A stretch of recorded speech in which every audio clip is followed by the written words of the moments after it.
kin sakatare ka samu ya tafi majalisa, daga nan ya je majalisa ya haɗa kan 'yan majalisu suka jiyo da gwamna wannan bukata ta cewar akwai bukata a kafa a shari'a musulunci a Kano. Gwamna ya gamsu akai, wanda daga nan shine tuna ɗin Kwankwaso ta farko. Daga nan aka kafa Hizba, ana ganin kamar kowa an samu canjin gwamnati za a samu rauna abin, sai Malam Ibrahim Shekarau Allah kawo shi, to sai kuma Hizba ta da ƙarfi fiye da yadda ake zato. Shi ne har yanzu makasudin mu ne asalin kafa ɗan ba ko tubalin kasancewa Hizba yanzu a Kano. Muna alfahari da wannan kuma alhamdulillah. To dan abin da za mu musamman muhimmancin wannan abun shine duk da gidaje muke tabawa, to amma wannan kokarin da aka yi haɗa kai, dama haka ake so jama'a su haɗa kai, domin inda za a kasance kowane yanki ma suna yin wannan haɗin kan, suna fuskantar wani abu, to kila da mun yi nasara wajen raba Kano da abubuwa da yawa, kuma da mun kirkiro sun shiga an samu ci gaba a sana'o'i da yawa. Kun ga da kuka yi ba yaƙi kuka yi ba, da aka ce an kai ku sai ku ce tun da yake ta gwamnati ake nasara, sai kuka haɗa kai kuka fito da mutum ya shiga don ya gunce ku yi fitar da ra'ayi.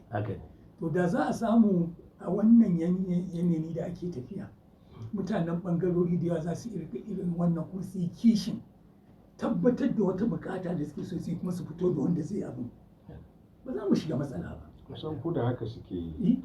Kusan ku da haka suke. Kaga Profesa da ya zauna a kudu ya gani, su can fitowa suke, kungiyoyi ne suke fita sai su tsaye da mutum. To mu nan ba haka ake. To wannan misalin yana da kyau, kuma ya kamata ɓangarori daban-daban na ƙasar Kano, wato na nufin yankuna daban-daban, su ma su rika haɗa kai. Yankin arewa ne na Kano, yankin yamma ne, yankin gabas ne, yankin kudu ne, kuma sauran mazaɓu ma da suke karkara, su ma duk suna irin wannan, to za a samu rangwamen fito da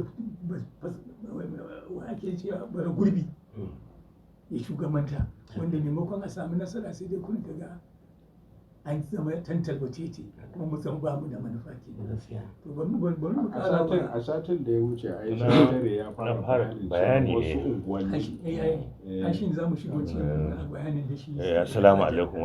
Wato ita tarihin garin Fage ba zai taɓa kammaluwa ba gaskiya sai ka haɗa da ƙungiyar Fage So Dangi, saboda irin abubuwan da ta yi, kuma da ta fara ta zama pioneer ta ɓangare daban-daban. Ita ce ƙungiyar da aka fara kafawa wanda ta yi abubuwan da sauran unguwanni suka kafa. Kamar wancan satin na faɗa, akwai ya kasai da zumunta. Ya kasai zumunta suna zuwa, akwai abubuwa da yawa da suke zuwa su tambaya da suka kafa. Akwai 'yan gwagwarwa, akwai brigade, duk sun zo sun tambayi shawarwari lokacin da su kafa ƙungiyoyinsu, saboda sun ga irin ƙoƙarin da ake. Kuma ita wannan ƙungiya ita ce na farko da ta fara kiran 'yan siyasa. Za ta tambayi mutum ɗan siyasa, kowane ɗan siyasan da ya tsaya tambaye shi, me kaiwa, me za ka yi, kana so ka tsaya a takara kaza da kaza da kaza a mukami kaza, to idan ka tsaya ɗin me za ka yi wa al'umma, to wannan ƙungiyar za ta rubuta. Bari na koma baya. Ita ce ƙungiyar farko da ta fara samowa garin da take asibiti, wanda har yanzu yana nan, ba kuma asibiti kamar sa a cikin dai ƙwaryar Fage, shine Sabo Garba. A wancan satin chairman ya yi bayanin yadda aka yi ma aka sai asibiti lokacin Kabiru Gayeni da kuɗin da aka siya. Bayan nan ita ce ƙungiyar farko da ta ware wuri, ta ce wannan wurin ba za a taɓa shi ba, sai dai ko a yi library ko town hall ko makaranta. Da aka zo yin makaranta aka tuntuɓe ta ce to shi kenan, alhamdulillah, wannan abu na cigaba al'umma ne, dama dalilin da ya samu kafa wannan fili kenan. Ita ce ƙungiyar farko da ta taɓa cike gududdufi ta shekara da shekaru saboda al'umma ta amfana, ba a wucewa ta wajen. Amma ƙungiyar Fage So Dangi ita ta fara yin wannan abu. Yana nan a Wafa yake. Kududdufin ɗan gata ake kira shi. amma yanzu dai yawanci dai wafa ake wanda kuma ba mutane za su dan fi gata ganewa. yanzu idan ka ce kududdufin dan gata ba wanda zai gane shi kududdufin wafa ita ma makaranta yanzu wafa secondary school ake ce mata government secondary school ita ce kungiya na farko da ta bayan ta kirkiri wancan asibitin ta sa aka siya a lokacin da Dangote ya zo foundation yana neman fili ya ƙara gina asibiti a nan wurin da wannan filin Fage Sodangi nan ta sake ɗauka ta sake bayarwa aka gina asibitin har yanzu yana wannan filin da ta ajiye dama to banda Sabon Garba kenan banda Sabon Garba akwai wafa clinic a yanzu haka yana aiki to akwai abubuwa da yawa wanda gaskiya lokaci ma ba zai bari sai mu cinye lokaci kamar yadda muka yi a wancan satin a ce mu sake dawo wani satin to a dunkule dai tarihin a garin Fage ba zai taɓa kammaluwa ba sai ka haɗa da tarihin ƙungiyar Fage Sodangi abubuwan da ta kawo da taimakon da ta yi da abubuwan da take har gobe to ai muhimmancin wannan shine waɗannan gidaje da aka faɗa na asali wanda profesa ya bayani ga shi shugabanninsu ko gidajen sun haifar da zuriya wanda suka tashi da kishin wannan waje domin su kyautata rayuwar wajen ko su kyautata rayuwar jama'ar wajen wanda kuma ya yi tasiri ba ma a nan kawai ba kamar yadda shugaba ya faɗa har ma a waɗansu ɓangarori an fita sosai an fita wurare kamar su wudul su tambura su abin da an fita kuma sannan duk yawanci gidajen ma da kake magana duk suna da mutane a cikin ƙungiya aishin na ce ta fito da zuriya wanda suke da kishi suka ɗora akan abin da iyayensu gaskiya ne waɗannan gidaje kwarai kuwa wannan ya yi kyau kwarai da gaske Profesa ko kana da ƙarin ba wani ƙarin bayani da sun faɗi duk wani abu da gaskiya zan faɗa game da Fage Sodangi sun ma faɗa abin da ban sani ba na ƙari da gaskiya wasu abubuwa yau kamar wannan asibitin nawa ba wallahi ban ma san da shi kuma ban taɓa zaton cewa Fage Sodangi ba ta yi ƙoƙari aka cike wannan kududdufin ban taɓa tunanin ban da shi shugaba shekara 10 da ya wuce ya ce shekara 10 7 miliyan muka kashe shekara 11 4.7 miliyan kuka yi miliyan 4,700 muka kashe a shekara 11 ya haɗa wannan haɗawa muke kuma magana ta gaskiya financial as laure ya taimaka kuma ita kanta ƙungiyar Fage Sodangi ita kuma tarihinta ita kuma ba zai kammalu ba sai ka faɗi sunan S laure Sunusi Allah ya ji kansa tarihinta shi ma ita kuma ba zai taɓa cika ba sai ka kawo shi kuma a zamanin da duk yawanci 'yan Fage za ga suna da kati duk wata za ga suna ba da naira 10 ya kai kusan wannan kan nasu wallahi iko Allah da kuma sa irin gaskiya da aka ɗauko da hatfarki na gari shi ya kawo wannan kuma jagoranci mai kyau daga wurin shugabanni irin su Galadima irin su Amman Inuwa sun ba da gudunmawa wurin wato tabbatuwar wannan abu ko hirar nan da za mu zo sai da muka je muka faɗa aka ce mu sannan da local wannan hirar da muke yanzu sai da muka je muka nemi izini a wajen manyan muka je muka faɗa suka ce to ma sauraron mu musamman samari na ungoyi daban-daban na wannan birni da kewaye da kuma yankuna daban-daban da kuma karkara ma lokal gama wanda da hankali shi man Allah da bai jihadin haka za mu shige su ƙalubalen mu gaba ɗaya ya kamata ni sha'anin tafiya ya canja daman shi ne asalin dalilin da ya sa shi wanda ya kirkiro wannan shiri wato ambassador Amin Dalhatu yake cewa wai wace me yasa muke da matsala ne mu sai muna magana sai da ce masa saboda mutane ba san tarihin wanda suka ba da gudunmuwar kafa kanan in sun san tarihin suka ga inda suka doki kansu da rungu suka haɗa kan jama'a suka yi wani abu to ya kamata ba kara zuba muke ba a rika tono waɗannan abubuwan domin na masu tasowa a zaburar da su yanzu wannan bayani da aka yi to in akwai ƙungiyoyi kuma wanda akwai su sai su jibi kan sai to mu kuma me muka yi mun ga Fage Sodangi misali ga irin abubuwan da suka yi ga kuma irin yanzu wato tsari da suke da shi ko zuwa nan sai da suka nemi izini. Mun ji ko kuma kafin mu kirawo ya kasai su kuma suka zo daga ya kasai muna kirawo su ma su zo su ba mu tarihin manyan gidajensu, kila a ciki shi ma mu kirawo ya kasai zumunta ne. Domin wannan abin da aka ya fito da wani sabon tsari a wannan shiri da muke gabatarwa. Shiri na zaburar da mutane musamman samari su san cewa ƙungiyoyi da ake yi ana yin su ne da manufa. Babban manufa tun da yanzu a tsari ne na dimokuraɗiyya, duk wanda ya fito yana son ya wakilce ku ko a kansila ko a majalisar dokoki ko kai ko ma dai menene inda aka ce ana neman wakilci ne, to ku kira mutum ku ce me kai mana da ko kuma yanzu me za kai mana, kuma ya zama ana bibiya kamar yadda ku kuke ta tsari da yadda kuke bibiya. Kila in muka yi wannan samari suna ji da kuma sauran jama'a, to kila za mu magance matsaloli da sai da musamman irin na ta'addanci da shaye-shaye. Ba sai mun bawa gwamnati kawai ta yi waɗannan abubuwan.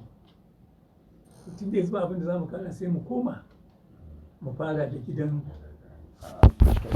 Malam Mustapha Zangoma Fatawa. A nan za mu saurari wakilin gidan shi ne Alhaji Muhammad Abdu Ɗanlami. Dan malam kai dan malam.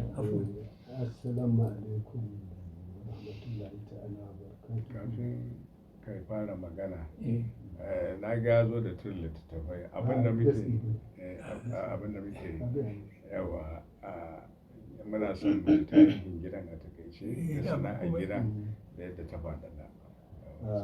Ina so ne amfani da wannan dama ne godiya ga Allah na ɗaukakin sarki ne kuma da kuma shi professor Tahir Audu ya kawo mu kan wannan abin da kuma wannan gidan rediyo mai albarka. Shi Professor Tijjani Naniya. Tijjani Naniya, the historian. Da fatan Allah ya saka muku da alheri.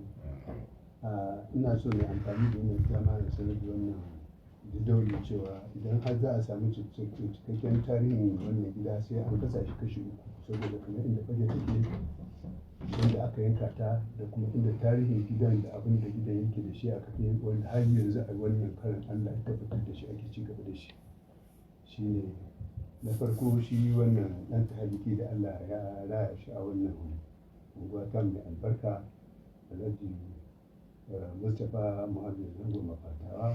Abin da take nufi shi ne mai ajiye baki ko fataki. Watakan shi ana mai laƙabi da cewa baƙo naka, kowane baƙo naka. Ma'ana shi ne daga kowace fuska, daga kowane irin shiya, daga kowane irin mutum da yake sana'a, yanzu idan an yana da masaukin da za a ba shi. Shi kansa wannan ɗan tahaliki ya rayu da mata guda uku, kamar inda ita matarsa ta farko ta ce Hajiya Kande, wacce ta haifi Hajiya Dukku. Da kuma matarsa ta biyu Hajiya Mariya, wacce ta haifi Hajiya Ajuji. Sai matarsa ta uku Hajiya Hadiza, wacce ake cewa Kwakwatawa, ita kuma ta haifi Alhaji Muhammad Intini. Wannan shi ne rassa nasa na farko.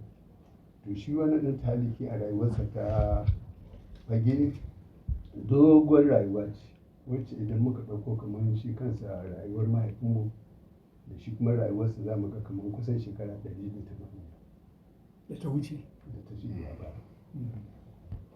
Tun lokacin da ana cinikin bayi ko kuma ana cinikin wuri da wasu al'umra haka zuwa cinikin hannu. Hujjanmu ta farko shi ne shi kansa kamar mahaifinmu Alhaji Muhammad Intini. Kafin mu zo kansa shi wannan Fatawa wanda za mu jaddada magana a kansa, muna haska cewa ya mutu 1960. shi wannan ɗansa ɗansa ya mutu. muna so mu jawo shi Alhaji Intini. shi Alhaji Intini. Ka ga shi daga wannan lokacin zuwa yanzu in kai yana da zai shekara 80 ko 70 da wani abu ya 16 daidai dan 64 ne ya ganin ka da haka da zai ga sun ba ka muka bashi wannan shekarar. Shi Mustapha Zangoma wajen 1840 kenan. haka rayuwarsa ne daga farko a nan wani.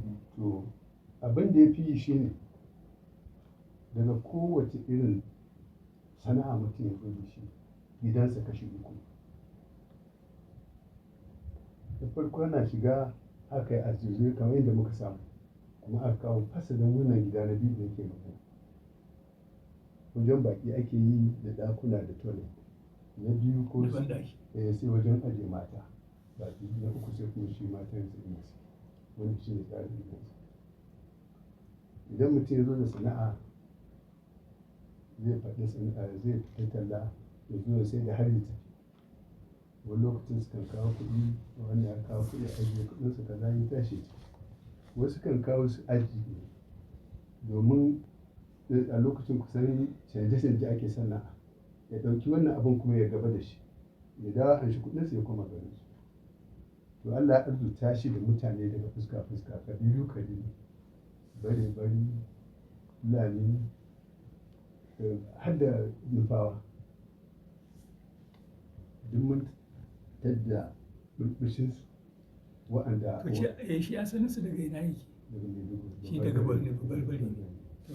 To kafin mu ɗora a kan nan za mu ɗan waiwayi ita Girma ko Gabari kai zan ce, domin tana da saƙo da za ta aika. Kafin Malam Muhammad da ɗan Malam ya ci gaba, ga lamba wacce in za a yi tambaya sai a sanar da mu, sai a bugo mana. Shi ne 0700 3 4 9 4 3 000. Zan sake maimaitawa, wato 0700 3 4 9 4 3 000. To kafin ma ka shiga ba Malam Muhammad Abdu ga wani ya bugo, bari mu ji. Tun kafin ka gama. Assalamu alaikum. Barka ka dai, da wa muke magana?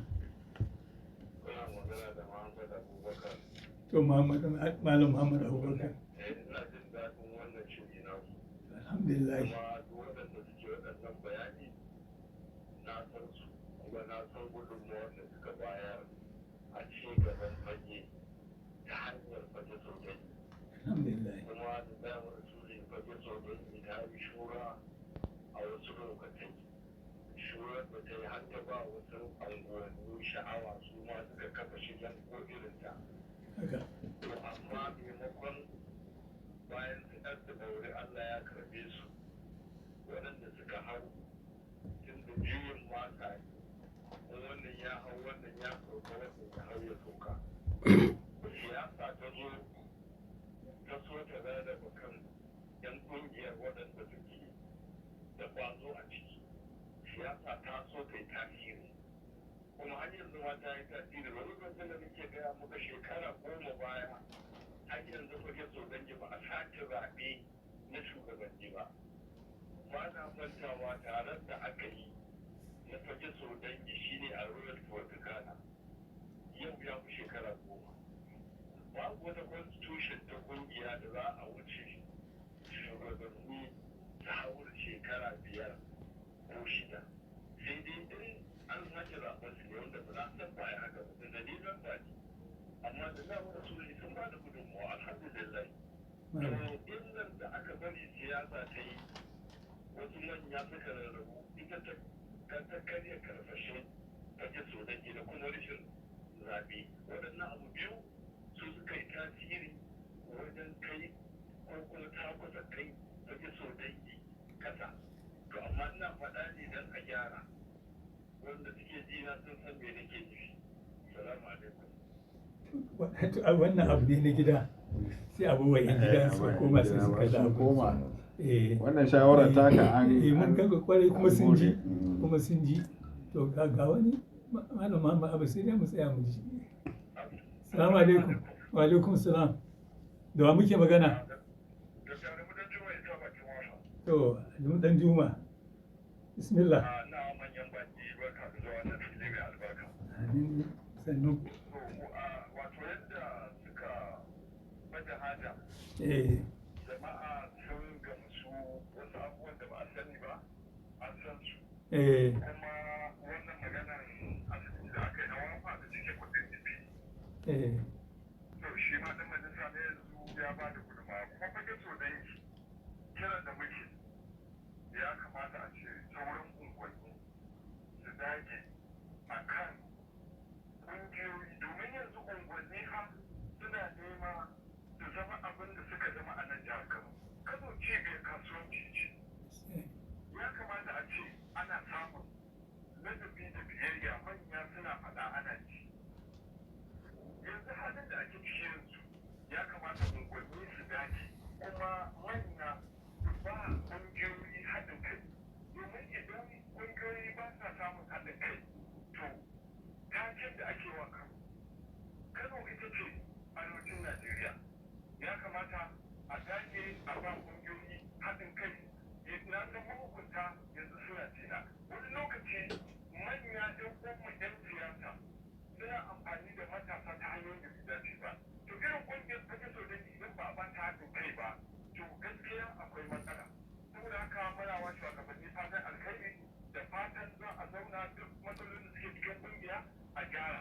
Rashin zaɓe da na je wanda ya kira waya ɗazu da rashin haɗin kai duk wannan yana faruwa ne daga manya-manyan 'yan siyasa sun ci moriyar ƙungiyar sun taka doranta kuma yanzu mafiyancin suna nema su manta da ƙungiyar fage sodangi da fatan za a zo a ba ƙungiyar fage sodangi haɗin kai ta dawo ruhin ta kamar yadda take a da wajen jiwa isa mai cewa ba na sa da ɗan malam da farfesa da fatan za su koma gida lafiya.